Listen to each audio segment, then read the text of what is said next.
Hi, hello students. Welcome to our channel. Irozi video lo manam 10th class maths chapter 12 surface areas and volumes example 4 gurinchi నేర్చుకుంటున్నాం. ఈ chapter లో ఉన్న all exercises videos, example videos and ఈ chapter introduction video ఈ video last లో మీకు playlist display అవుతుంది, check చేసుకోవచ్చు. సో ఎగ్జాంపుల్ 4 చూడండి.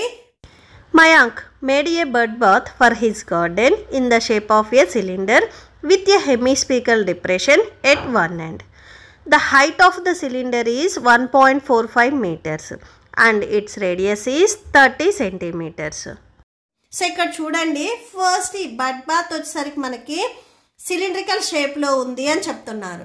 సో దీని హైట్ అనేది మనకి ఇచ్చారు 1.5 మీటర్స్ అని. అండ్ నెక్స్ట్ ఈ సిలిండర్ లో మనకు ఒక హెమిస్పియరల్, సో బడ్స్ లోపలికి వెళ్ళి వాటర్ తాగలేవు కాబట్టి సో పైకి ఉండాలి కాబట్టి సో దీంట్లో ఏం చేస్తున్నారంటే హెమిస్పియరల్ గా, సో ఇలాగా హెమిస్పియర్ అంటే మీకు ఆల్రెడీ తెలుసు కదా, సో ఇలా ఉంటుంది. ఇది కర్వ్డ్ సర్ఫేస్ ఉంటుంది, బట్ ఇక్కడ కాకపోతే ఇదే ఇక్కడ వాటర్ ఉండాలి కాబట్టి ఈ ప్లేస్ అనేది ఓపెన్ అయి ఉంది. ఓకే, సో ఇది సిలిండ్రికల్ లో ఇన్క్లూడ్ అయి ఉంది. ఇక్కడ మనకి దీనికి రేడియస్ ఇచ్చారు. ఇక్కడ మనకి సిలిండర్ రేడియస్ అండ్ ఏదైతే ఇక్కడ మనకి హెమిస్పియర్ ఉందో దీనికి రేడియస్ రెండు ఈక్వల్ అవుతాయి. మనము find the total surface area of the bird bath. So ఈ బర్డ్ బాత్ కి టోటల్ సర్ఫేస్ ఏరియా అనేది మనం ఫైండ్ అవుట్ చేయాలి. టోటల్ సర్ఫేస్ ఏరియా అంటే ఫస్ట్ ఇక్కడ మీరు సిలిండర్ ని అబ్జర్వ్ చేసినట్లయితే ఈ సిలిండర్ కి కర్వ్డ్ సర్ఫేస్ ఏరియా ఉంటుంది అండ్ 2 బేసెస్ వచ్చేసరికి మనకి సర్కిల్ షేప్ లో ఉంటాయి. ఇక్కడ మనకి ఆల్రెడీ 1 బేస్ అనేది హెమిస్పియర్ షేప్ లో ఉంది అని చెప్తున్నారు. మనం ఏం ఫైండ్ అవుట్ చేయాలి అంటే curved surface area of cylinder and curved surface of hemisphere. Hemisphere curved surface ఎలా వస్తుంది అంటే ఇక్కడ చూడండి, ఇది హెమిస్పియర్. ఈ హెమిస్పియర్ అనేది ఓపెన్ అయ్యి ఇక్కడ వాటర్ ఉంది. ఈ మీరు లోపల సైడ్ నుంచి చూసినా గానీ ఇది కర్వ్డ్ సర్ఫేస్ లోనే ఉంటుంది. మీరు ఒక బాల్ తీసుకొని దాన్ని హాఫ్ కట్ చేసి మీరు ఓపెన్ చేసి చూసినట్లయితే సో అది ఓపెన్ అయ్యి అది కూడా సేమ్ కర్వ్డ్ షేప్ లోనే ఉంటుంది. సో ఇక్కడ సేమ్ అదే చెప్తున్నారు. మనం ఇక్కడ total surface area find out చేయాలి అంటే సిలిండర్ కి ఈ sides curved surface area and inside వచ్చేసరికి హెమిస్పియర్ కర్వ్డ్ సర్ఫేస్ ఏరియా ఉంది కాబట్టి సో ఈ 2 సాలిడ్స్ ఏవైతే ఉన్నాయో వీటికి మనము curved surface area find out చేస్తే సరిపోతుంది. ఓకే, సో సొల్యూషన్ చూడండి. Given height of the cylinder. Cylinder height మనకి 1.45 మీటర్స్ అని ఇచ్చారు, సో అది రాసేసుకోండి. అండ్ నెక్స్ట్ వచ్చేసరికి radius small R equal to ఇక్కడ మనకి 30 సెంటీమీటర్స్. ఈ రేడియస్ అనేది మనకి హెమిస్పియర్ కి అండ్ సిలిండర్ కి సేమ్ గా ఉంటుంది. Next the total surface area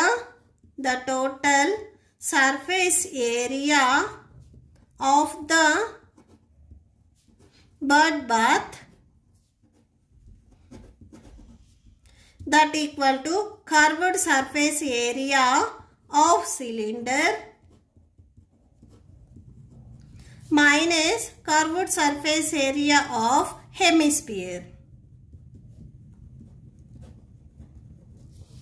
so curved surface area, cylinder కి curved surface area find out చేయాలి అంటే ఫార్ములా 2πRH. సేమ్ హెమిస్పియర్ కూడా curved surface area find out చేయాలి అంటే formula 2πRH.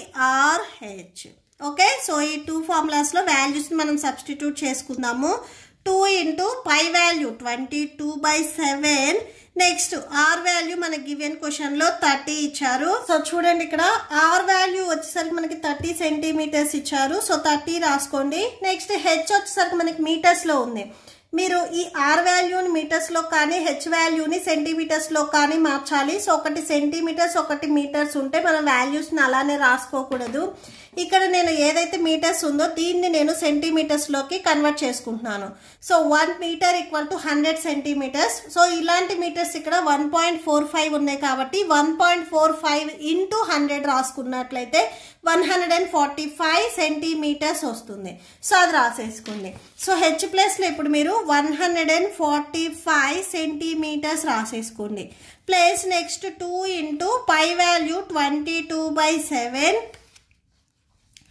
Next are value వచ్చేసరికి 30. సో ఆర్ కి square ఉంది కాబట్టి ఆర్ ప్లేస్ లో రాసుకునే 30 కూడా మనకి స్క్వేర్ వచ్చేస్తుంది. దట్ ఈక్వల్ టు ఇక్కడ సో 2 ఇంటూ 22/7 ని మనము 3.14గా రాసుకోవచ్చు into 30 next into 145 next plus 2 into 20 same 22/7 ని మీరు 3.14గా రాసుకోండి సో 30 స్క్వేర్ అంటే 30 into 30 so that equal to ఈ 4 వాల్యూస్ని మీరు ఇక్కడ మల్టిప్లై చేయండి సో 2 ఇంటూ 3.14 ఇంటూ 30 ఇంటూ 145 మీరు ఈ 4 వాల్యూస్ని మల్టిప్లై చేసినట్లయితే 27318 సో ఈ వాల్యూ వచ్చేస్తుంది next plus 2 into 3.14 into 30 into 30 చేసినట్లయితే 5652 వస్తుంది ఈ 2 వాల్యూస్ని యాడ్ చేసుకుంటే 32970 స్క్వేర్ సెంటీమీటర్స్ వస్తుంది ఓకే సో దాట్స్ ఇట్ మీకు ఈ వీడియో నచ్చితే ప్లీజ్ లైక్ చేయండి మీ ఫ్రెండ్స్కి షేర్ చేయండి అండ్ మన ఛానల్ని సబ్స్క్రైబ్ చేసుకోండి ఇప్పుడు మీకు ఈ వీడియో లాస్ట్లో ఈ chapter playlist and next exercise videos display అవుతున్నాయి చెక్ చేసుకోవచ్చు thank you and thanks for watching